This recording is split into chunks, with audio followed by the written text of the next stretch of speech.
What we're going to do now is we're going to determine the electron configurations for elements, electron configurations for elements and ions using the periodic table method. And all the electron configurations are, guys, is the arrangement of the electrons around the nuclei of atoms and ions, and that's just telling you how close are the electrons to the nucleus, what orbitals are they in, what subshell or electron shell are they in. So let's start out with the principal quantum number n. So these are the n values. So if I look at these n values and I go across the periodic table, the elements hydrogen and helium have all of their electrons in their ground state in the n equals 1 electron shell. All right, and then if I go down here to n equals 2, we're looking at lithium, beryllium, boron, carbon, nitrogen, oxygen, fluorine, and neon. All of these elements at n equals 2, they're what we call their valence shell. Their outermost shell is at n equals 2, and so on. Here is n equals 3 going across the periodic table. So all of these elements have their valence electrons, those electrons in the outermost shell at n equals 3. Now it gets a little bit more complicated when we come down here to n equals 4, because at n equals 4 we have potassium and calcium with their valence electrons at n equals 4, but once you get over here to the transition metals, this actually starts out at n equals 3. So n equals 3 for the transition metals going across the periodic table. And then we have n equals 4 starting at yttrium and going all the way across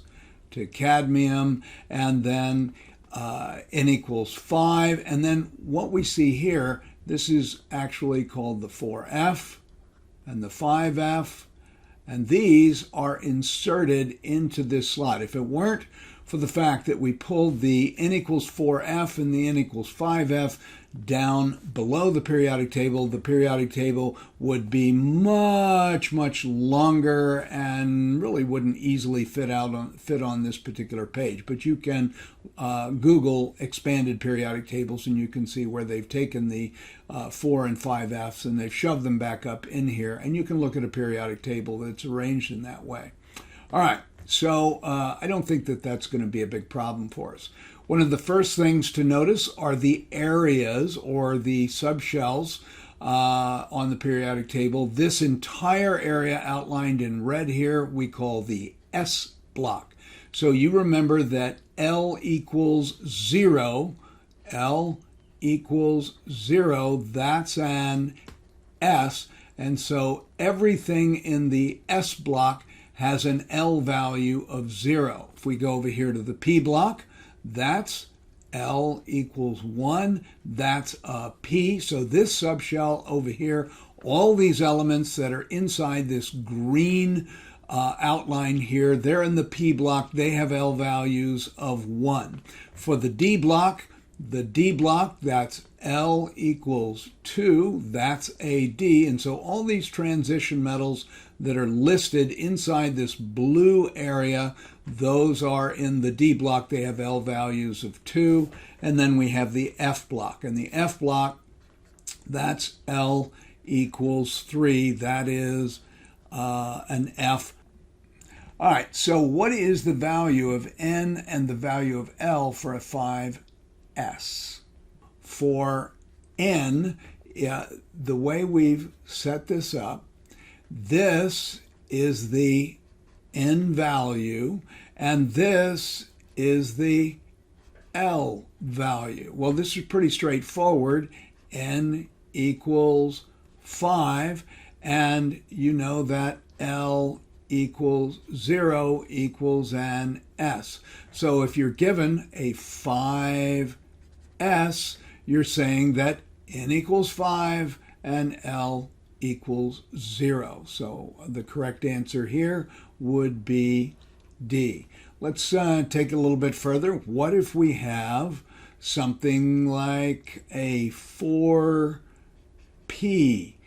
value?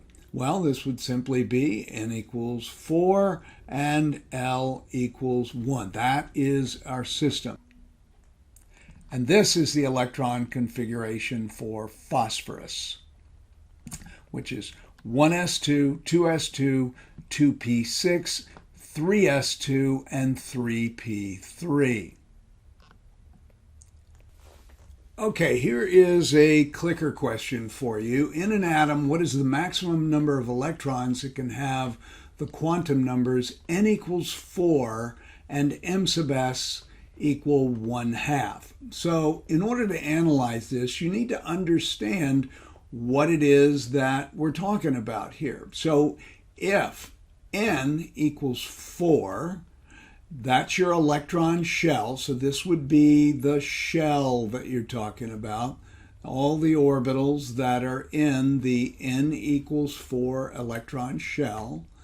And then you have the possible L values. That gives you the shape. And if n equals 4, then you can have L equals 0. That's an S. L equals 1. That's a P. L equals 2. That's a D. L equals 3. That's an F. You can't have L equals 4 because the maximum L value permitted is n minus 1, and 4 minus 1 is 3. So this is the maximum value that you can have. So if I draw an orbital diagram, sort of, for just the n equals 4 electron shell, I have an orbital here. Those are the m sub L values, by the way. If you haven't thought about it this way yet, this is n equals 4, L equals 0, and m sub L equals 0. This is n equals 4, L equals 1. The m sub L values would be minus L through positive L, minus 1, 0, and plus 1, and so on. L equals 2, and then here are your m sub L values, and L equals 3. There's 7 of those. That's an F subshell. Okay, now if we're looking for only spin 1/2, then you know that you can put a spin up and a spin down electron in each orbital, but only half of those will have spin up, or plus 1/2.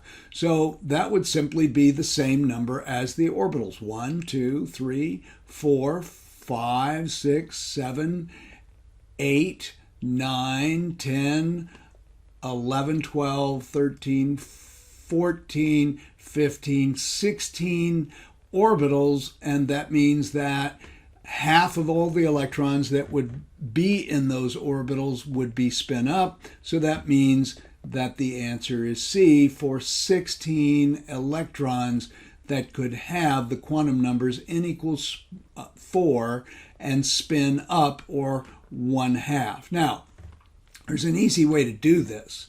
If you want to know the max number of electrons in any single n value, n squared, that tells you the number of orbitals.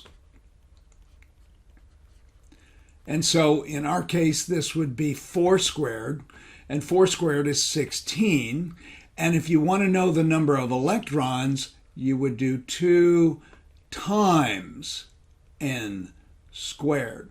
And in our case, this time, it would be 2 times 4 squared, which would be 32. So 4 squared is 16 times 2. So that would be 32 electrons total. That is, if I filled up each one of these orbitals. And whose rule am I obeying here? I'm obeying Hund's rule. Whose principle am I obeying here? That's the Pauli exclusion principle. And I can just go through each and every orbital, filling them all up. And when I'm done, I will have 32 electrons maximum in this n equals 4 electron shell. I'm kind of sorry that I started doing this. It's kind of messy, but I think you get the point. And there we are. Finally, we've got 32 electrons in. So the easy way to do this is just do 2 times n squared. That gives you the max number of electrons in a shell.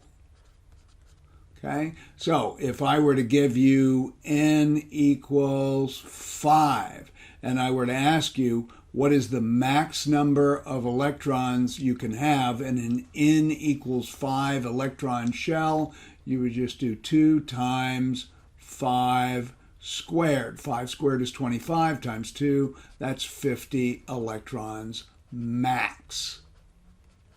Okay. Violation of Hund's rule and the Pauli exclusion principle. We're just going to play a little bit of a game here. Take a look.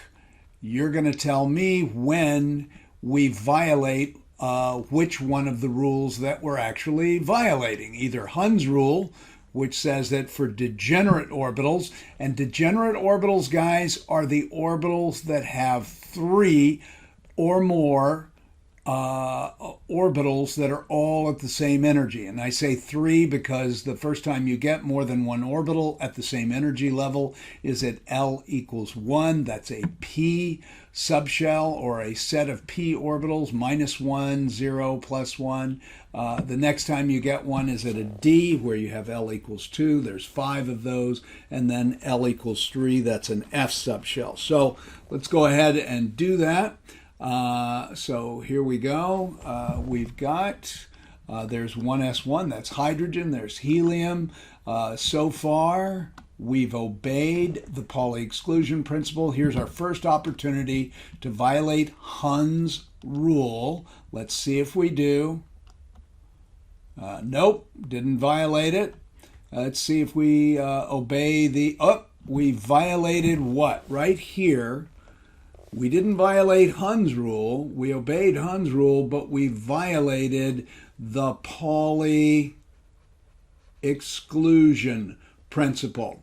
And that says that this other electron that came in there should have been spin down.